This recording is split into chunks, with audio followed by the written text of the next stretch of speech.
These are two photographs I took earlier this year of the gravesite of General George S. Patton and the gravesite of Field Marshal Erwin Rommel.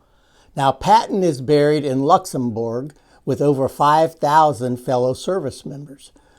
Rommel is buried in a very small cemetery with about 20 people that's crammed in between a bunch of buildings in a very rural area. Patton died in December of 1945 after having been in an automobile accident.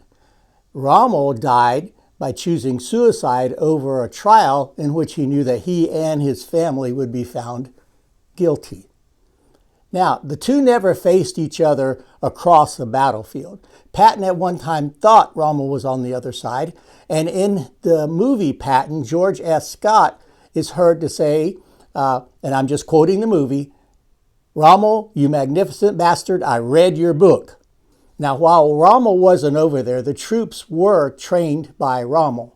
And the book that he was talking about was a book published in the 1930s by Rommel called Infantry Attacks. Now, Patton, of course, had read that book, but a lot of other people had read that book and they'd been defeated by Rommel. You see, the book just gave you an insight into the thinking of the general, such as, does he value deception and spoiling attacks? Does he praise mobility or standing your ground? Does he believe in attacking quickly or delaying until you get your entire force together?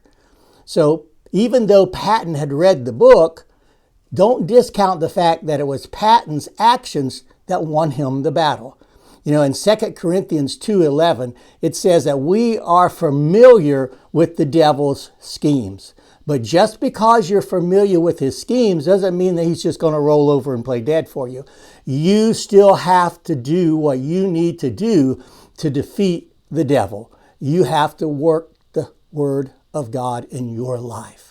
And understand that when the devil tries to feint and say, hey, look, here's the diversion. Look over here. This is great and wonderful. You ought to go and do that. You'll never have another bad day the rest of your life.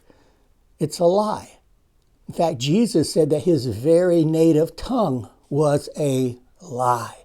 So remember, you're not unfamiliar with his tactics, but it's up to you to win the battle.